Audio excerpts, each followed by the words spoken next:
নমস্কার, আপনাদের সকলকে স্বাগত। গল্পের সাথে আজকের নিবেদন বিভূতিভূষণ বন্দ্যোপাধ্যায়ের লেখা ছোট গল্প আমোদ। রামধন সকালে উঠে ঝিঙের ক্ষেত নিরুচ্ছিল। হঠাৎ তার কাছে তার ছেলে ফণি এসে বললে, বাবা, আজ বড় মজা হবে বাজারে, শুনেছ কিছু? কী রে? ভালো যাত্রা আসবে কলকাতা থেকে, বড় দল, যাবা নাকি দেখতি? যাবা না? বলিস কি রে? তুই আমি দুজনেই যাবানি? কলকাতার দলের গাও না কতদিন শুনিনি বলতো। পান্তা ভাত খেয়ে নিয়ে চলো, সকাল সকাল বেরিয়ে পড়ি, নইলে জায়গা পাওয়া যাবে না। জানো তো কীরকম ভিড় হয়। মহা উৎসাহে রামধন ঝিঙের ক্ষেতের উত্তরালের বেড়া বেঁধে বললে, আজ 10-12 দিন হলো বেড়াটা ভেঙেছে, বাবলা কাঁটা আর কুল কাঁটা দিয়ে বাঁধতে হবে কিন্তু। সম্প্রতি সে খুব অপমান হয়েছে হৃদয় বিশ্বাসের জমির বাবলা কাঁটা কাটতে গিয়ে। হৃদয় বিশ্বাসের জামাই মাখন ওকে বলেছিল, বলি এবার কিন্তু ফৌজদুরি হবে, মনে রেখো। মোরা বাবলা গাছ রেখেছি তোমার বেড়ার কাঁটা দিবার জন্যই নয়, মনে রাখবা। সে বলেছিল, দুটো ডাল নেবানি তোমার গাছ থেকে, নইলে বেড়া দেবানি কি করে? মাখন রেগে বলেছিল, এ তো বড্ড আবদার দেখি তোমার, ঘাট ধরে বার করে দেব জমি থেকে, বলে দিচ্ছি। তোমার বাবার জমি তো নয় এটা। বাবা তোলবার দরকার কি জামাইবাবু, না হয় চলে যাচ্ছি, তাই যা। ভালো বলতে হয় শীতেনাথ পোদের ভাই হরিকে। সে পাশের কলাবাগান থেকে নিম্ন সুরে ওকে ডেকে বললে, বলি বড় লোকের জমিতে কেন যাও দাদা? আলের মাথায় আমাদের বড় বাবলা গাছটা থেকে যত ইচ্ছে ডাল কেটে নিয়ে যাও। দেখো দিকি ভাই, কি অপমান সকালে করলে মোরে। বাদ দেও, 7 খেদা জমিতে ধান বুনে মাথা একেবারে সগ্গে উঠে গিয়েছে ওদের। বড় লোকের দৌড়ে যাওয়ার দরকার কি তোমার দাদা? নিয়ে যাও ডাল যত ইচ্ছে। সেই ডাল দিয়ে আজ 10-15 দিন পরে বেড়া বাঁধল রামধন। সেও যাতে পোদ, নিতান্ত গরিব, একটা ধানের ছোট্ট আউরিও নেই বাড়িতে। এমন লোকের কি আর খাতির হয় গাঁয়ের বড় লোকদের মধ্যে? কাছারির নায়েব ঘনশ্যাম সরকারকে অনেক খোসামত করে বাঁধাল জমা দিয়ে গত আশ্বিন মাসে মাছ ধরে সামান্য কিছু পেয়েছিল, তাই দিয়ে ধান কিনে এতদিন চলেছে। এবার ভরসা এই ঝিঙের ক্ষেত। ঝিঙের দাম আছে বাজারে এবার 16 টাকা মন। ফি হারে 1 মন ঝিঙে বিক্রি হলেও ওদের সংসার হেসে খেলে চলবে। এ জমিতে ঝিঙে ফলবেও ভালো। দুপুরের পর ভাত টাত খেয়ে রামধন আর তার ছেলে ফণি 5 ঘরার বাজারে যাত্রা দেখতে যাবার জন্য তৈরি হলো। এখান থেকে 6 ক্রোশ পথ। পথে বামনদহর বিল পার হতে হবে, কোদালে নদী পার হতে হবে। রাস্তা নেই, শুধু মাঠের আলের ওপর দিয়ে হাঁটতে হবে। মস্ত বড় শ্মশান পড়বে নকফুল রামনগরের, কষার বন 3 পোয়া পথ। ফণি বললে, বাবা রাত্রিরে কি খাবো? চিঁড়ে সঙ্গে নিও, তাই ভিজিয়ে বাপ বয়ে খেয়ে নেব। চল সকাল সকাল বেরিয়ে যায়। গেল ওরা বেরিয়ে দুপুরের পর। রামধন পোদ একসময় যাত্রার বড় ভক্ত ছিল। একবার তার ছোটবেলায় মতি রায়ের বিখ্যাত যাত্রা দল এসে তরুণী সেন বধ গান করে সাহাপুরের বিশ্বাসদের বাড়ি। অমন গান কখনো এদেশে কেউ শোনেনি নাকি? রামধন সেই থেকে যাত্রা গাওনার কত বড় দল যে দেখলে জীবনে। মতি রায়ের দল গেল, তার ছেলে ধর্মদাস রায়ের দল হলো। ধর্মদাস নারদ সেজে কি সুন্দর অ্যাক্টও করত, শুনলে চোখে জল আসতো। গান কি একখানা, কতকগুলো গান তার চিরকাল মনে থাকবে। সাঁতরা কোম্পানির দলের পাঁচুলাল বাগদির কথা সে কখনো ভুলবে? অমন জুড়ির গান, অজামিলের বৈকুণ্ঠলাভ পালায় মুমূর্ষ অজামিলের সামনে দাঁড়িয়ে চেয়ে দেখো ওই মহাপ্রস্থান গানখানা। সেই 2 হাত উপরের দিকে তুলে একটা আঙুল দিয়ে বারবার অচেতন অজামিলের দিকে দেখিয়ে দেখিয়ে বারবার মাথা দুলিয়ে, না, সেসব জুড়িও আজকাল আর যাত্রা দলে নেই। তেমন গানও কেউ আর গায় না। যাদব বাড়ুজ্যের দলের রাজার একটো করত সেই একটি লোক, ঠিক একেবারে কি রাজামশাই। আচ্ছা, কোথায় ওসব লোক জোগাড় করে যাত্রা দলের লোকেরা? হাত পা নেড়ে কি তার কথাবার্তা! হাঁ করে অবাক হয়ে চেয়ে থাকতো রামধন পোদ। এই রকম না হলি রাজা, রাজা এরেই বলে। কি তরোয়ালের ঝনঝনানি! মাথায় মুকুটের একটা সাদা পালক উঁচু হয়ে থাকতো, যেন ময়ূরের পেখম। একবার একটা স্বদেশী গান হয়েছিল, ভূষণ দাসের মাতৃপূজা। রামধন ভালো বুঝতে পারেনি। দেববালকগণ যখন সবাই হাত বাড়িয়ে অসুর রাজের সেনাপতিকে বলতে লাগলো, আমায় বাঁধো, আমায় বাঁধো, বৃদ্ধ ব্রহ্মাকে যখন অপমান করলে অসুররাজের কর্মচারীরা, খুব ভালোই লেগেছিল। আসরের ভদ্রলোকেরা ঘন ঘন হাততালি দিচ্ছিল। রামধন পোদ তখন চুপ করে বসেছিল। জিনিসটা তার মাথায় ভালো ঢোকেনি যেন। বাইরে এসে সে একজনকে জিজ্ঞেস করেছিল, সুরেন্দর বলছে, কাকে ওরা? আহা, জানো না? সুরেন বাড়ুজ্যে, মস্ত স্বদেশী। সাহেব মেরেছিল, ধরে নিয়ে গিয়েছিল বরিশালের সভায়। কেন গো বাবু? স্বদেশী করবার জন্যে? আবার কেন? ব্রহ্মাকে। বরিশালের অশ্বিনী দত্ত। তিনি কে গো? নাম শোনোনি? মস্ত বড় স্বদেশী, মহাপুরুষ লোক। পূব দিকে ফর্সা হয়েছে। কাক কোকিলের ডাক শুরু হলো ডালে ডালে। রামধন পোদ এইটুকু তথ্য সংগ্রহ করেই মহাহৃষ্ট মনে গঞ্জের বাজার থেকে চলে এসেছিল। তখন দুবুলহাটের গঞ্জে কলকাতার ফরে মহাজনেরা বেগুন মাপাতো 2.5 টাকা মন। কিন্তু জিনিসপত্র সস্তা কত! 1 সের একটা কাতলা মাছ 2 আনা দিয়ে কিনে হাতে ঝুলিয়ে নিয়ে এলো দুবলহাটির বাজার থেকে। কোথায় গেল সেসব দিন? তারপর এলো নতুন ধরনের যাত্রার যুগ। জুড়ি উঠে গেল, গান হতো নতুন ধরনের, সাবেক ধরনের পালাও আর নেই। পালার শেষে আজকাল রামকৃষ্ণের যুগল মিলন একদম উঠে গিয়েছে। রামধনের যেন কেমন কেমন লাগে। ঠাকুর দেবতার পালা আর হয় না। এখন কী সব এসেছে, তার মানে ভালো বুঝতেই পারে না রামধন। সাজ পোশাকেরও তেমন জাঁকজমক নেই। বেলা 3টের সময় বামুন্দর বড় বিলের পাড়ে এসে পৌঁছলো দুজনে। ওপারে বড় একটা বটগাছ। কষার ঘাসের ঝোপ সবুজ হয়ে উঠেছে। টোপাপানা আর কলমির দাম ডাঙার কাছে। বেশি জলে পদ্মফুলের খেলা। ঘন বর্ষা এবছর, তারও পরে ধারা শ্রাবণ। তেমন জাঁকজমক নেই। ফণি বললে, বাবা, একদিন ঘুনি পাতবা বামুনদতে? দেখো মাছের বহর। মাছ কি রে? জলের ধারে এসে দেখো, ওই দেখো পানার দামের তলায়। রামধন সবুজ ঘাসের ওপর দাঁড়িয়ে লক্ষ্য করে দেখে বললে, মায়া আর ঘেয়া। 2-1টা বড় গজার 2 বার এলানি দিয়েছে। কত বড়!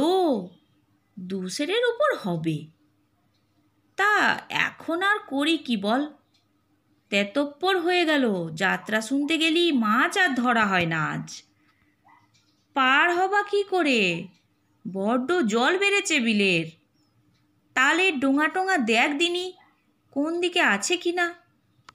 বিলের ধার দিয়ে দিয়ে প্রায় 1 পোয়া পথ গিয়ে তবে নাজির মালতের কলাবাগানের নিচে তাদের তালের ডোঙা পাওয়া গেল।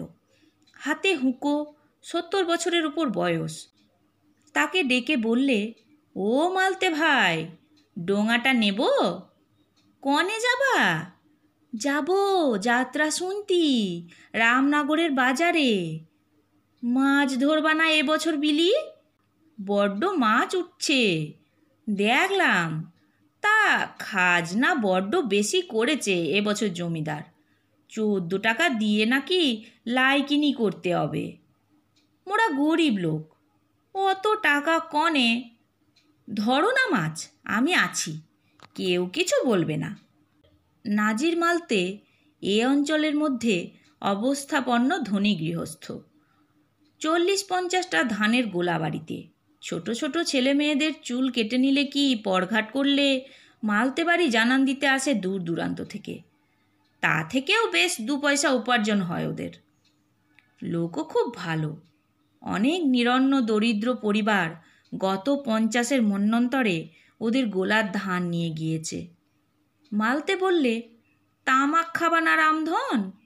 না মালতে ভাই, সময় হবে না, এক্ষুনি পার না হলেই জায়গা করতে পারবো না। ওরা শক্ত হাতে ডোঙা চালিয়ে বিলের মাঝখানের কসার দ্বীপে এবং তারপর সেখান থেকে সবুজ উলু ঘাস ভরা ওপারে চলে গিয়ে একটা হিজল গাছের গায়ে ডোঙার দড়ি বেঁধে মাঠের সবুজ পথ বেয়ে হেঁটে চলল আমিনপুরের দিকে। আমিনপুরের হরিহর সর্দার যাতে বুনো রাস্তার ধারে বসে আউসের খেতে চৌকি দিচ্ছে। ওদের দেখে বললে, যাত্রা শুনতি? রামধন বললে, তামাক আছে, বসো, খাওয়ায়। যাত্রা শুনতি যাবা না? কি করে যায়, গরুর এখনো মেলা মাঠ। যদি ছেড়ে যায় সব বেটাদের গরুতেই শেষ করে দেবে। একে তো এবার ধানই হবে না দেশে, তার উপরে মেলা মাঠ করে বসেছে এই ছেঁড়াবন মাসেও। ভাবো দেখি। তামাক খেয়ে আবার ওরা রওনা হলো। ক্রোশখানে গিয়ে ছোট্ট নদী কোদলা, ওপারে কাজী সাহেবদের বাড়ি। কাজী সাহেবদের নিজের খেয়া, বিনি পয়সায় পারাপার করে। রামধন ডাক দিতে ওদের লোক নৌকো নিয়ে এসে পার করে দিয়ে গেল। বেলা যায়, বেলা একেবারে যায়। পশ্চিম দিকে মস্ত কালো মেঘ উঠেছে। ফণি দেখেই বললে, বাবা, হেরে চোমড়া মেঘ, বৃষ্টি হবে। চল নখফুলের জেলেপাড়ার সামনে, ওখানে বসবো। শ্মশান পেরিয়ে গেলে হতো না সন্ধ্যাবেলা? ভিজে যাবি যে। তা হোক বাবা, শ্মশানে বড্ড ভয় করে। এগিয়ে যতটা নেওয়া যায়। সর্দারদের ওখানে তামাক খেতি দেরি করে ফেললে যে। ভীষণ মেঘ উঠেছে। ঝড়ে একপাল মিসকালো মেঘ ওদের দিকে উড়ে এসে সারা আকাশ অন্ধকার করে মাঠময় তার কালো ছায়া ফেললে। শোঁ শোঁ শব্দ হচ্ছে, সজল বাতাস বইছে, উলুখড়ের মাথা দুলছে। রামধন বললে, দৌড়ো বাবা ফণি, দৌড়ো। কিন্তু ভগবানের ইচ্ছায় বৃষ্টি না হয়ে মেঘ উড়ে শ্মশানের বড় বটগাছটার উঁচু মাথা পেরিয়ে উত্তর পূব কোণের দিকে উড়ে বেরিয়ে গেল। ফণি খুব জোরে জোরে হাঁটতে লাগলো। সন্ধ্যের অন্ধকারের আগে শ্মশান পিছনে ফেলতেই হবে। ও বড় যে সে শ্মশান নয়, এ অঞ্চলের নাম ডাকি শ্মশান। কি নেই ওখানে? ভূত আছে, গোদান আছে, বেঁকি আছে, পেতনি আছে। এত ভূত আছে দিনমানেই প্রাণ হাতে করে যেতে হয়। রামধন বললে, ফণি, ভয় ডর কিছু নেই। আমার তাগায় বাবার মাদুলি, আমার কাছেও ফুলে নবলার কবজ। কোনো ভয় নেই, এগিয়ে পড়ো। কারা বোধ হয় মরা পোড়াতে এসেছে। রামধন বললে, কে রে ফণি?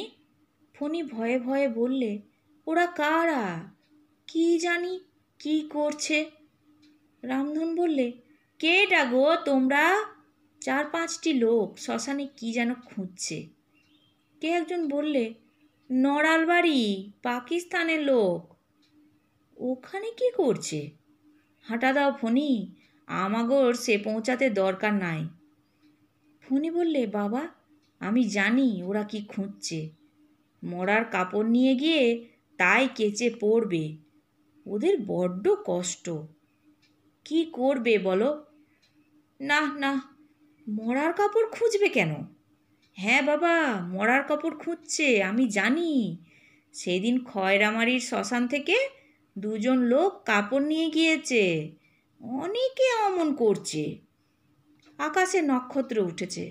বড় বটগাছটার বাদুর ঝটপট করছে। দূরে শেয়ালের পাল প্রহর ঘোষণা করলে। ঝিকুর ফুলের বদ গন্ধ বেরুচ্ছে বর্ষার জলো বাতাসে। ফোনের গা কেমন করতে লাগলো। ওই তেতো কড়া বোটকা গন্ধ নাকে এলে যেন মনে হয় তার জ্বর হলো। আরও ক্রোশখানিক পথ হাঁটল ওরা। এইবার রামনগরের বাজার পড়বে সামনে। রাস্তার ধারে ঝুলনের বাজার বসেছে। পাঁপড় ভাজা, মাটির ছোবা, পুতুল, পিঁপি বাঁশি, মুড়ি মুড়কি, ফুলুরি, তালের বড়া, হাঁড়ি, কলসি, সরা, তালপাখা, ঘুনসি, ফিতে, চিরুনি, বিড়ি, পান, দেশলাই। লোকে লোকারণ্য। রামনগরে ঝুলনের মেলা এদেশের বিখ্যাত ব্যাপার। আশেপাশের অনেক গ্রাম থেকে লোক এসে জুটেছে। রামধন ও ফণি তাড়াতাড়ি আসরের দিকে চলল। দূর থেকে একটা হট্টগোল শোনা যাচ্ছে, আর শুধু দেখা যাচ্ছে লোকের মাথা। বড় বড় হ্যাঁচাক লণ্ঠনের আলো জ্বলছে আসরে। রামধন বললে, ও বাবা ফণি, কেমন আসর সাজিয়েছে দেখ। চলো শিগগির, এগিয়ে চলো। কিন্তু যাত্রার আসরের গেটে ওদের দুজন শার্ট পরা ভদ্রলোক আটকে ফেলে বললে, কোথায় যাচ্ছ? রামধন ভয়ে ভয়ে বললে, আসরে। হবে না, ফিরে যাও। আগে অনেক দূর থেকে আসছি, বড্ড কষ্ট করে। যাও যাও, এ কি মামার বাড়ির আবদার, ভাগো। রামধন হাত জোর করে বললে, বাবু একটু জায়গা পাবো না? ওদের মধ্যে একজন রেগে বললে, না না, হবে না। ভদ্রলোকের আর মেয়েদের আগে, তারপর তোমাদের। বাবু, গলা ধাক্কা দিয়ে তাড়িয়ে দাও তো পরেশ। ওদের বসতে না দিলে চলছে না আর, ভাগো এখান থেকে। তার চেয়েও দুর্ঘটনা ঘটে গেল।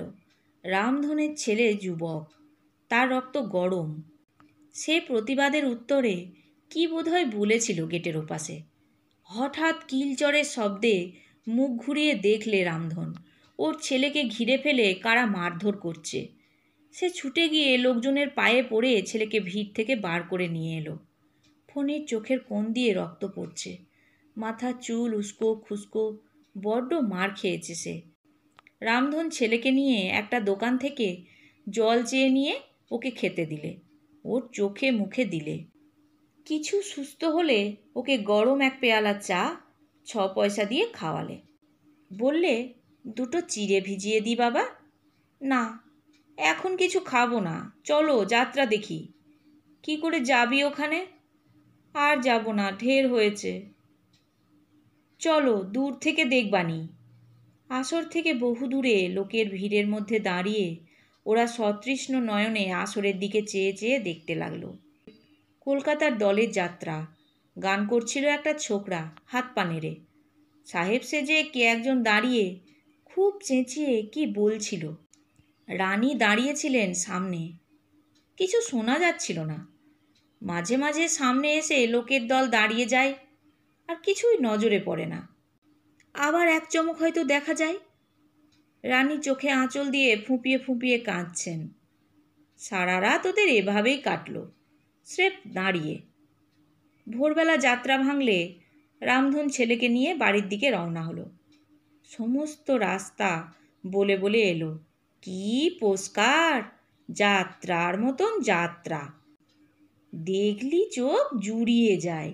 সত্যি, না হয় আর কলকাতার দল বলেছে কি সাধে। শেষ হলো গল্প আমোদ। নতুন একটি গল্প নিয়ে খুব তাড়াতাড়ি ফিরে আসছি। আমার গল্প পাঠ কেমন লাগলো তা অবশ্যই কমেন্ট করে জানাবেন। ভালো লাগলে একটি লাইক দেবেন ও প্রিয়জনদের সাথে শেয়ার করতে ভুলবেন না। নতুন নতুন গল্প শোনার জন্য চ্যানেলটি সাবস্ক্রাইব করে রাখবেন। ভালো থাকবেন। ধন্যবাদ।